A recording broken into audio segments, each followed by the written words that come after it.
Y empezamos hoy nueva serie. Yo creo que ayer a la mayoría le tuvo que haber llegado la portada de la nueva serie, Bienaventuranzas. Y usted se sabe eso de memoria, ¿cierto? Y bueno, vamos a estudiar un poquito.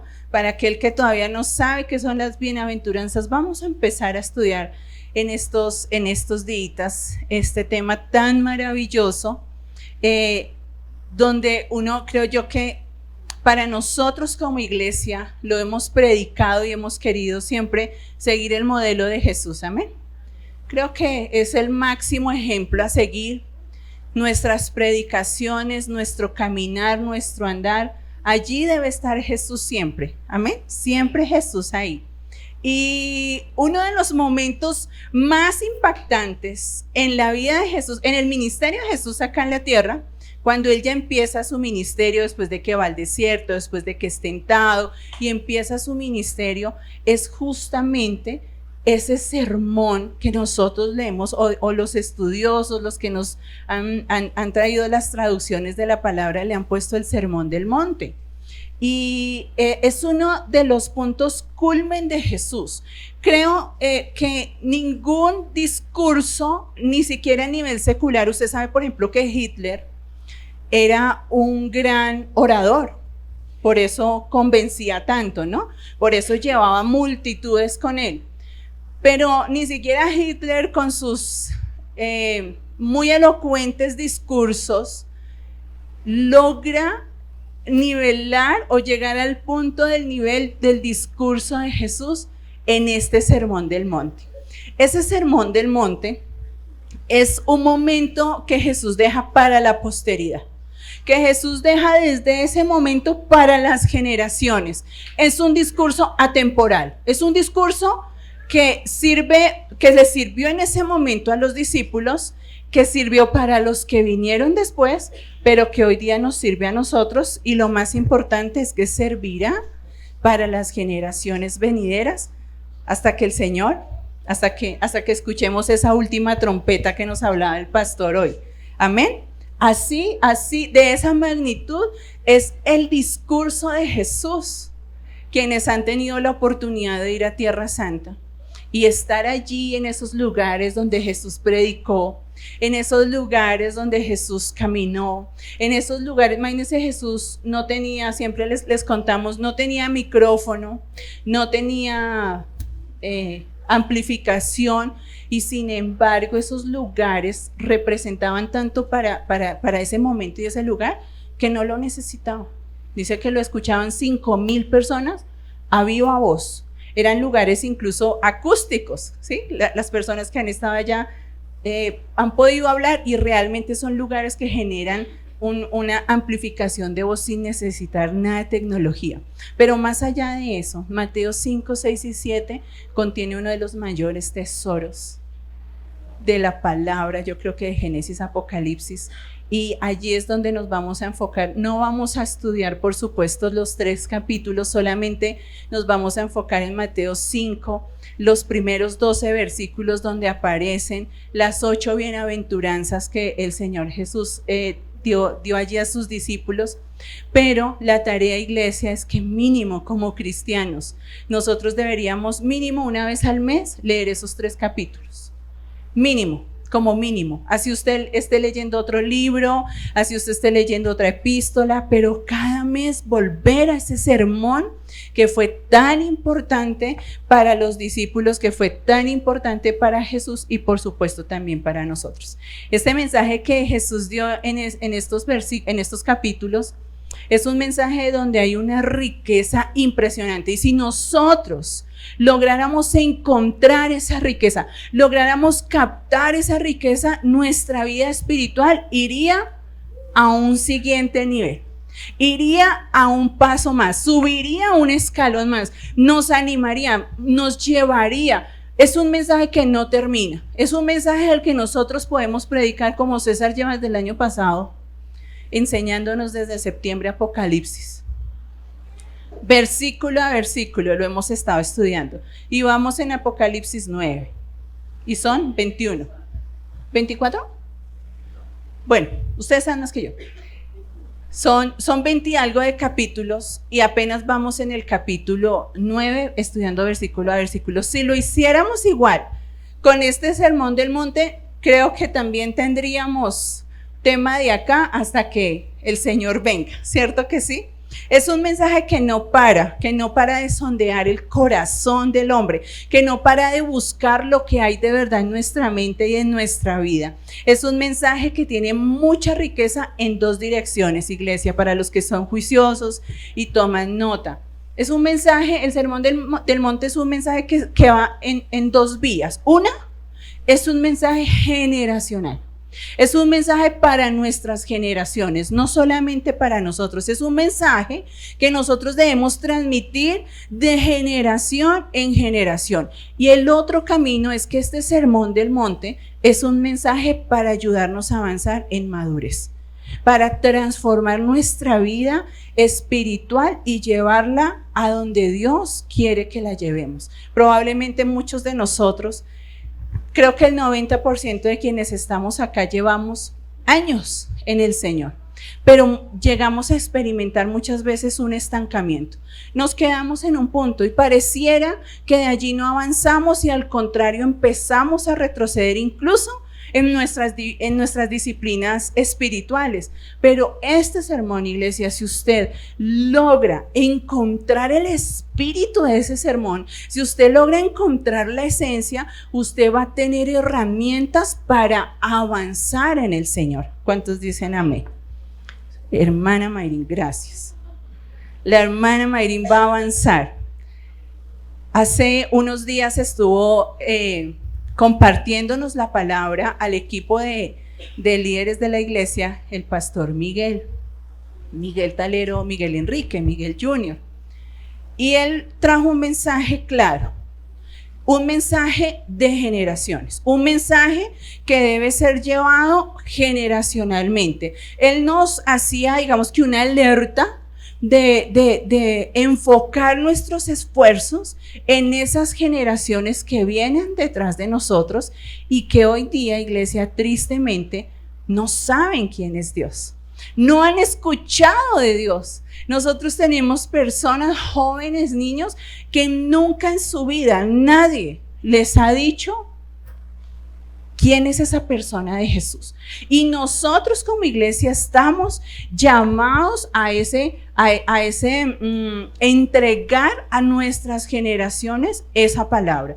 Muchas iglesias están llamadas prontamente a desaparecer si no nos enfocamos en las generaciones, porque nuestros abuelos ya están partiendo y está quedando una generación que desconoce la palabra, una generación que desconoce el mensaje profundo de la palabra. Estamos frente a muchas iglesias o muchos mensajes o muchos cristianos más bien livianos, que solamente son cristianos de nombre, pero cuando vienen a mirar un sermón del monte, eso no entra en la mente de nadie. Si hay algo contracultural en este momento, es ese sermón del monte.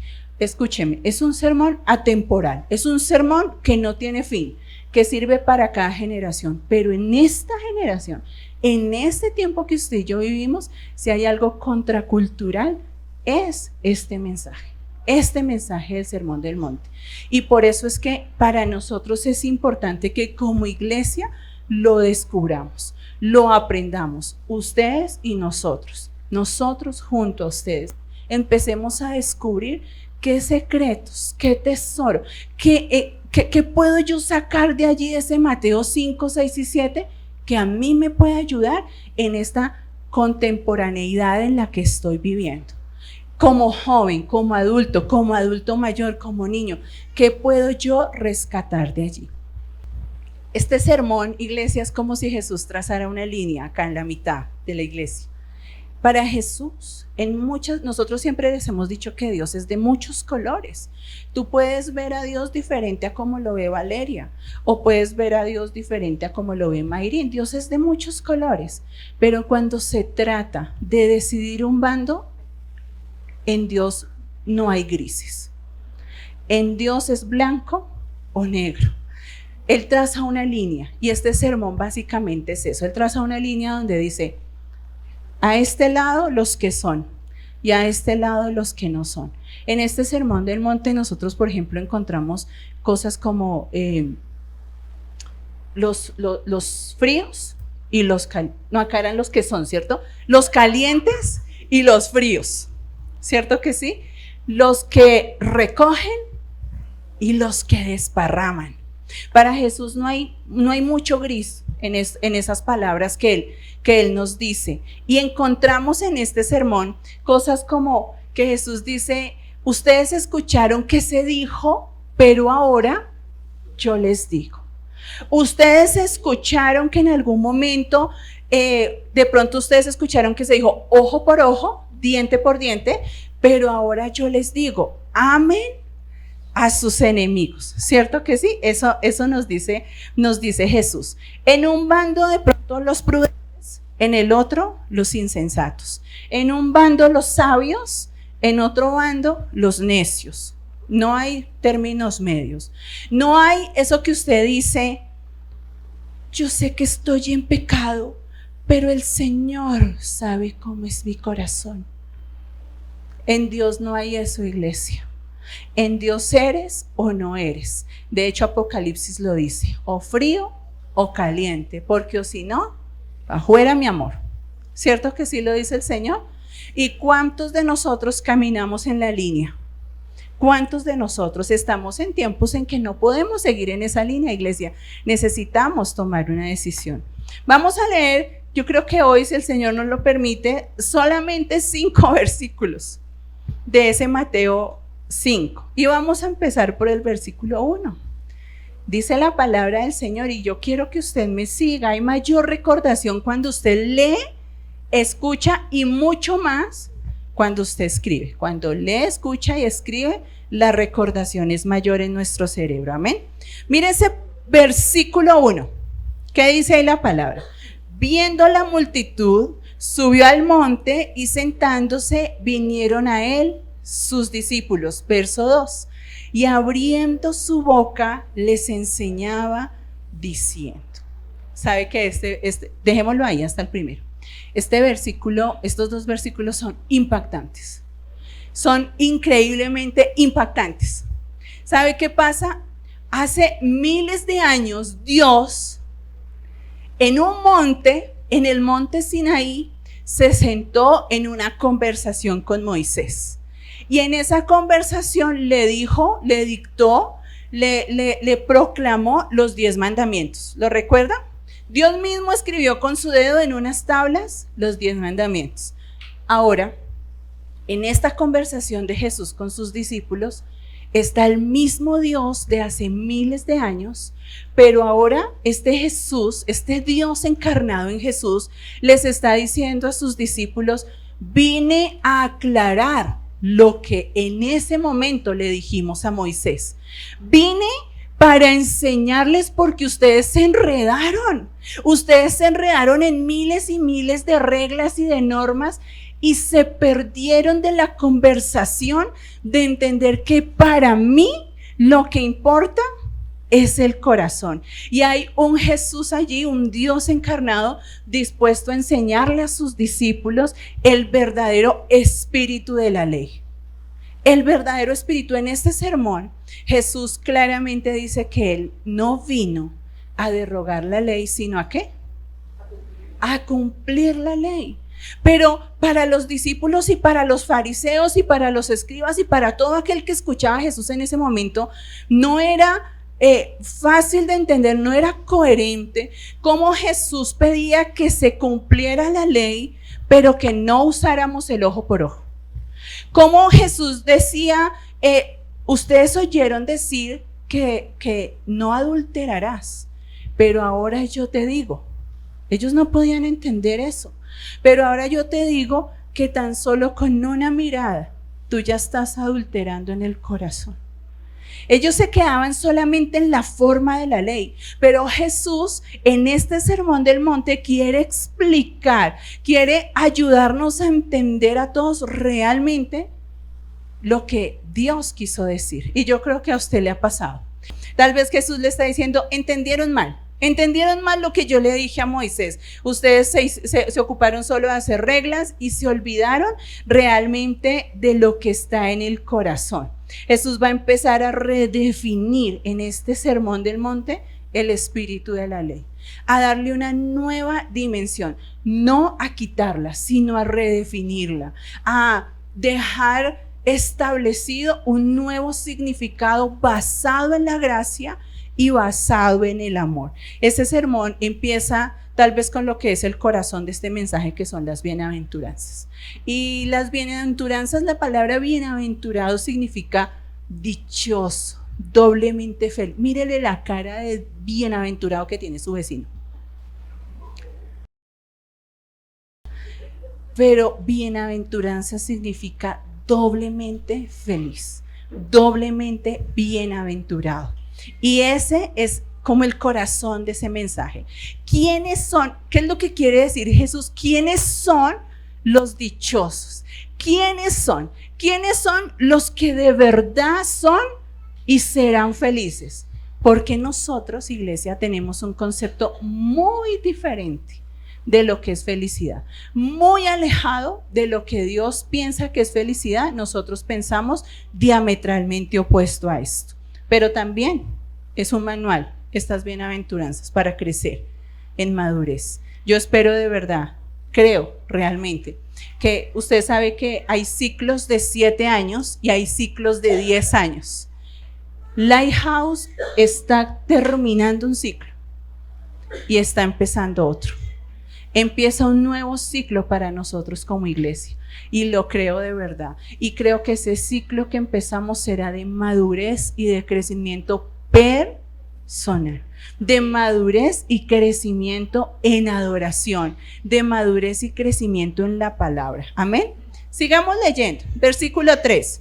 Bienaventurados los pobres en espíritu, porque de ellos es el reino de los cielos. ¿Sabe qué? Se ha malinterpretado mucho ese versículo, porque religiosamente, incluso en la iglesia tradicional, se cree o se toma textualmente bienaventurados los que no tienen nada, los que no tienen ni dónde recostar su cabeza. Pero eso realmente no es lo que quería decir Jesús. Miren lo que dice en la traducción lenguaje actual: Dios bendice a los que confían totalmente en Él, pues ellos forman parte de su reino. Cada una de las bienaventuranzas tenía primero una condición, pero también una recompensa.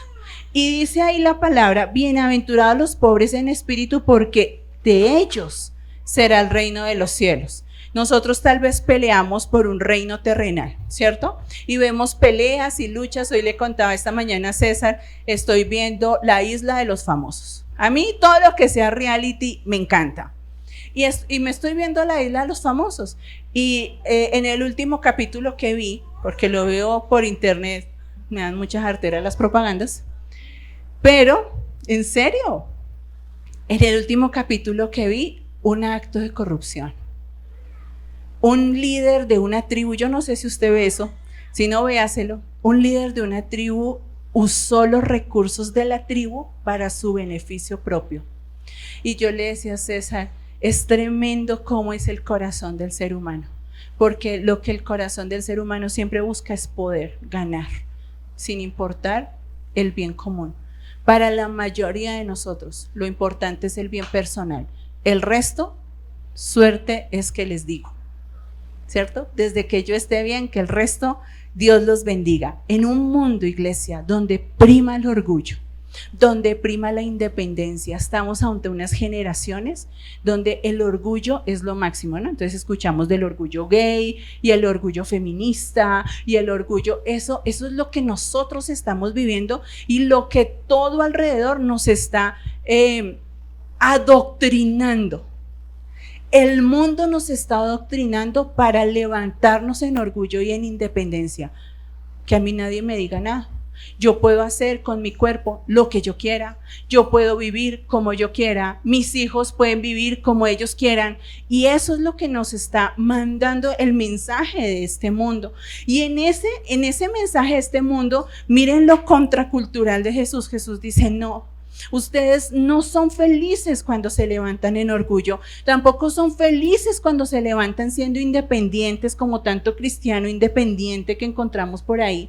Ustedes serán bienaventurados, dichosos, felices cuando reconozcan que necesitan de mí, cuando reconozcan su infinita necesidad de ese poderoso Señor y Salvador. Ahí van a ser felices.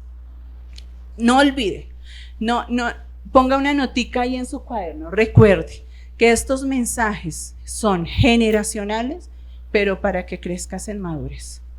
Nuestros hijos necesitan, iglesia, necesitamos nosotros enseñar. Algo que nos decía el pastor que nos visitó, nos decía, necesitamos decirle a los padres que la responsabilidad espiritual no de sus hijos no es de la iglesia.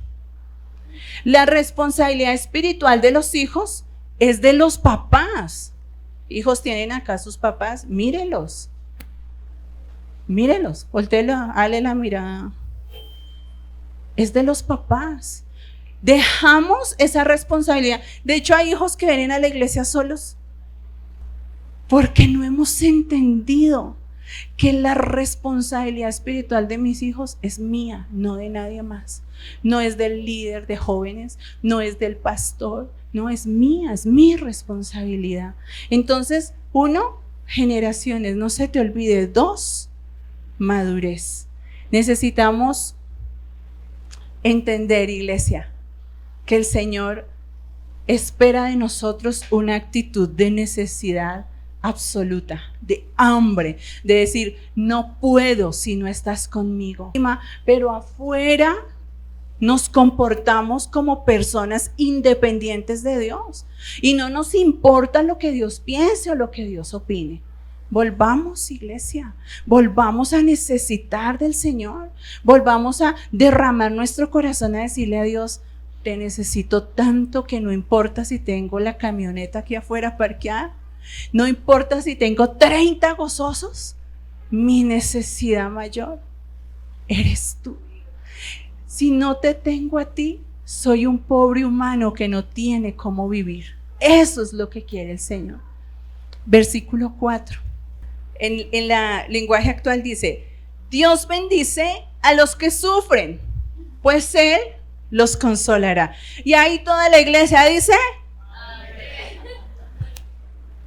porque sí que lloramos, sí que sufrimos, sí que nos lamentamos, pero cuando nosotros redefinimos lo que significa este mensaje, realmente que tú llores o no llores, que tú sufras o no sufras, eso no tiene un impacto en el ámbito espiritual. Realmente, en tiempos donde se busca la felicidad propia, estamos en unos tiempos donde lo que la gente quiere es ser feliz. Por eso los coach, por eso tanto motivador, por eso tanto conferencista de ánimo, tú puedes, valentía, porque estamos en una búsqueda insaciable de ser felices. Y nos sentimos tan infelices con lo que tenemos, nos sentimos tan infelices con lo que nos falta, nos sentimos tan infelices con lo que a la mano se nos da. Y dice el Señor, no son bienaventurados los felices, son bienaventurados los que lloran, son bienaventurados los que sufren, pero no los que sufren por el marido, pero no los que sufren por el trabajo ideal que quisieran tener de gerentes desde su casa de 20 millones. No, realmente lo que el Señor quiere, y creo que Dios está levantando una generación así, y es una generación que se levanta a clamar, que se levanta a gemir, que la palabra habla de gemir, y el gemido no es la lágrima de cocodrilo que a veces le vemos a los bebés. ¿Se ha visto? Mayrita, ¿has visto que Samantha tiene lágrimas de cocodrilo a veces? que Samantha quiere el helado y Andrea le dice no, y entonces sale la lagrimota así en el ojo. A veces tenemos esas lágrimas, ¿cierto? Pero la palabra habla de gemir. El gemido es cuando viene de acá, cuando viene de lo profundo, cuando hay un dolor que ni siquiera lo puedes soportar físicamente, pero ese gemido no es para que tu marido vuelva, ese gemido es por las personas que aún no conocen del Señor. Ese gemido, ese llorar es para que Dios levante una generación de hombres y mujeres aguerridos, que se pongan el uniforme, que se pongan en batalla, que se pongan en pie de batalla. Ese lloro es el que el Señor espera. Ese lloro, pero tú lloras a diario porque tu marido no te dio una flor el día de la mujer. Pero tú lloras a diario porque tu mujer no te plancha la camisa. Pero tú lloras, hijo, todos los días porque papá no te compra lo que tú querías.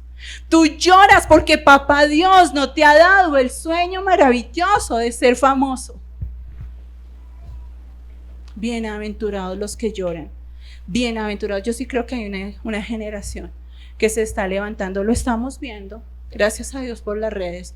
Ausbury, lo estamos viendo en diferentes lugares, en Texas, generaciones que se están levantando a clamar, a gemir, a llorar, a lamentarse por el pecado, a pedir arrepentimiento, a venir en arrepentimiento, dejando, alguien nos decía, en una reunión de pastores, si tú le pides, pastor, nos decía ese pastor, si tú le pides al Señor un avivamiento, ¿estás listo para el avivamiento? ¿Qué tal hoy empezara en este lugar el avivamiento? Y la cita del médico mañana. Y ahora, ¿cómo hago si esta tarde teníamos que ir a la feria de X lugar? Y ahora, ¿cómo llamo al jefe a decirle es que estoy avivado y no voy a ir a trabajar? ¿Cómo voy a hacer? ¿Estaríamos preparados? El pastor con su agenda. El otro día alguien le miró la agenda al pastor y le dijo, ¡ush! Sí, así es la agenda, esa realmente es una agenda, una belleza de agenda. Pastor, usted, si empieza un avivamiento hoy, ¿cómo llama a los de auditoría el martes? Y qué pena, es que estoy en un avivamiento y hoy no le voy a hacer la auditoría. Pedimos cosas, pero no estamos preparados para eso. Ese lloro, iglesia, deja pensar que este versículo dice es que si tú lloras mucho por tu marido, bienaventurado porque el Señor te consolará. Niña, deja pensar que es que si tú lloras mucho por tu novio que te dejó, por tu novio inconverso, este versículo es el que el Señor me consolará. No, iglesia. Es los que lloran conforme, no es un llorar por llorar, no es un llorar porque no encuentro mi felicidad, es un llorar porque sé que en este mundo no hay nada que pueda satisfacer el hambre que se tiene, solamente Dios. No hay nada y eso te debe doler cuando la gente busca en diversión, en entretenimiento, en hombres, en mujeres, llenar la sed que solo puede ser llena con la presencia del Señor. Cuando te das cuenta que no hay nada en el exterior que pueda saciar tu sed, eres bienaventurado. Cuando te das cuenta que tú pusiste tus esperanzas en tu marido, pero tu marido es el que más te hace sufrir, entonces ya sigues amando y bendiciendo a ese varón, pero ahora entiendes que tu felicidad realmente estás en Dios. Bienaventurado, dichosa tú, María, que escogiste la mejor parte. Dichosa tú, María, que derramaste en los pies del Maestro el mayor y más costoso perfume para adorarle. Dichosa tú. No dichosa tú que el Señor te va a consolar porque se te partió la uña acrílica que te costó 200,000. Yo no sé si usted no ve los estados de WhatsApp. Y yo a veces me cojo la cabeza y digo, ay Señor, ayúdanos. Estoy tan triste, tan deprimida, se me dañó el reloj que compré. Ay vieja, ¿en serio? Así somos. Bendito sea el Señor por eso. Perdónenme. Los que lloran son esos, lo tengo acá escrito, son aquellos hombres y mujeres que miran de frente a los demonios de este mundo, que quieren enredarlos en los afanes y que se levantan y que le dicen: aquí no hay nada que me pueda satisfacer más que la presencia de Dios. Entonces ese afán pasa a 19º lugar. Entiendes que tienes que trabajar, entiendes que tienes una familia, que sigue siendo un ser humano terrícola, aterrizado, pero también entiendes sobre todo que nada va a llenar tu sed. Amén. Mateo 5:5.